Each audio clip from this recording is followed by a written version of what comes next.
How you feeling? I feel awesome right now. Not a scratch. I don't think I got punched, so it's always a good night when you don't get struck. You know, you train hard, you do the big weight cut. Yeah. Are you wishing for more of a fight, or is this like, no, this No. is... Less. Yeah. The shorter the better. I mean, because you're thinking about longevity, you're thinking about fast finishes, exciting the fans. But why drag it out? It's only going to bust you up more, you know? I mean, sometimes they want to see people go back and forth, but as far as for your own health, it's great to get in and out of there.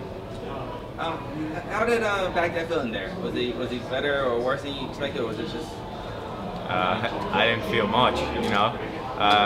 There was a lot of antics before while we were about to go out, a lot of yelling on his part, a lot of swagger in the back before they pulled the curtain off, raising his hands, screaming some weird stuff. I just kept my focus. I knew if I did what we planned, it was going to be a short night for me, so I just kept even keel and went after him. You're from New York, right? Yeah, Long Island, New York. Yeah. Yeah. So, you got lots of cheers for the Boston crowd. Yeah, I love it. And this is like, oddly enough, this is like my UFC home away from home here in Boston, because this is my second fight here in Boston, and I can't fight in my home state right now, which is absolutely crazy. So they took me in. I love it. You fought last year, right? Yeah, same event last year. Same yeah. Spot, right? Yeah, same spot, same everything. So, like I said, that's why I guess I could call it like my UFC home away from home. They were nothing but great. I loved it. How did it feel walking into the arena and doing all this things in the locker room, walking out? Was it deja vu? Like, oh, this is my night? Yeah. And I actually was doing like double takes because people are yelling my name, and I'm looking up to see if it's like family and friends. It was just like the Boston folk just had my back, you know. So on the way out, I made sure I shook as many hands as I could, took as many pictures as I could to show them I appreciate the support. And how do you celebrate, sir? I got a lot of family and friends here that came up to watch because it's just a short drive, 3.5, 4 hours. So I'm looking to link up with as many of those people as I can and show them I appreciate coming up and giving me that support. So we're gonna see if we have time. I know it's Sunday and things wrap up early here, but maybe the hotel will stay open or whatever, we can hang. You're part of a long line of fighters, specifically from Long Island, that are having success here in the UFC. Do you feel like that's going to help get it sanctioned in the state of New York? 1000%, I do. Like you said, we have this little brotherhood there on the island. Like as soon as I came out of the cage, even in the cage, I could hear my teammate Bermudez, who was like in the first row, not cornering me, but on the other side, like where I took Mehdi to the cage. I could hear him coaching me. And as I walked out, Aljamain with his big chain on, just screaming, like throwing his hands up to me. It's just like one big brotherhood. So I think that all the waves that we're making together, every time we get in, somebody does something great, it's gonna break soon, real soon. So I'm not sure if you trained, but you trained about Al Akbata? Yeah, Al and I are like, you know, we've become pretty good friends through the sport. We always knew each other through high school wrestling. We wrestled the same weight class, like almost every year as we grew up. We were the same grade, and when he's healthy and I'm healthy, we use each other as sparring partners to get ready for the rest of the world. Well, on his very new podcast, predicted a KO, so you gotta, you know, he was half right. Oh, did he? Yeah. He's got a new podcast? Oh, you haven't seen it? No, he didn't tell me that. the Al Show. Really? It's the best. It's the best podcast ever. I gotta check this out. Yeah. So he predicted win by KO, so you got a half right. Awesome. Now you're on a 6-fight win streak, I believe? Yeah, I guess so. Yeah. Yeah. So it's been quite a few years since that one loss, I guess. Do you see other fighters in your weight class sort of traveling a similar path as far as somebody else that would be a good matchup for your next fight? I want Northcutt. Bad. How badly? Really bad.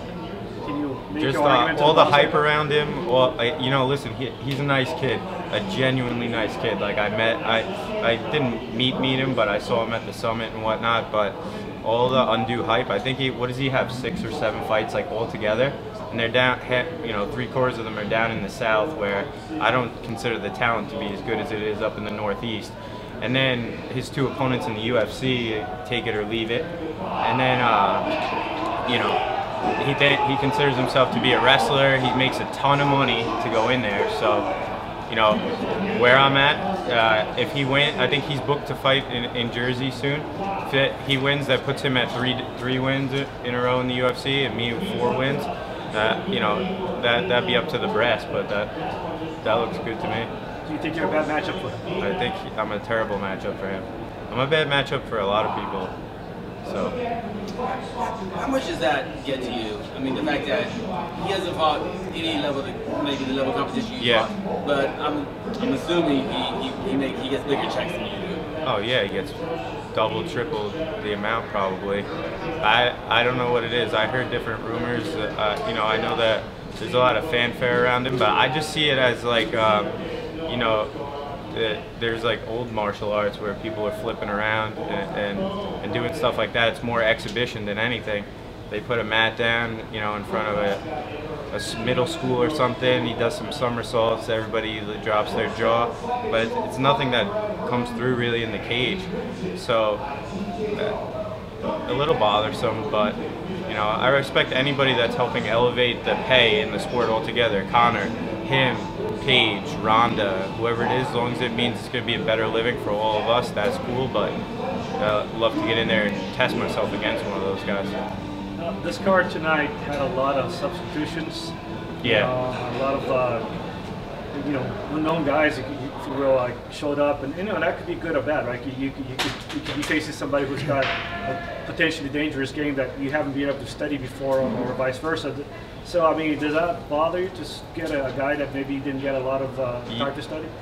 Yeah, like I was supposed to fight Tyson-off, and then I got a call last Friday evening, like a kind of depressed call from my manager saying, Chris, your opponent's out, man. And I was just, don't tell me that, please. You go through such a hard camp and you put in so much time and effort, and your team invests themselves, and you try to break the guy down, you study, and then all of a sudden that's all out the window. Now I went from fighting a 5'9" stocky knockout artist to a 6'1" Muay Thai lengthy kick and elbow specialist.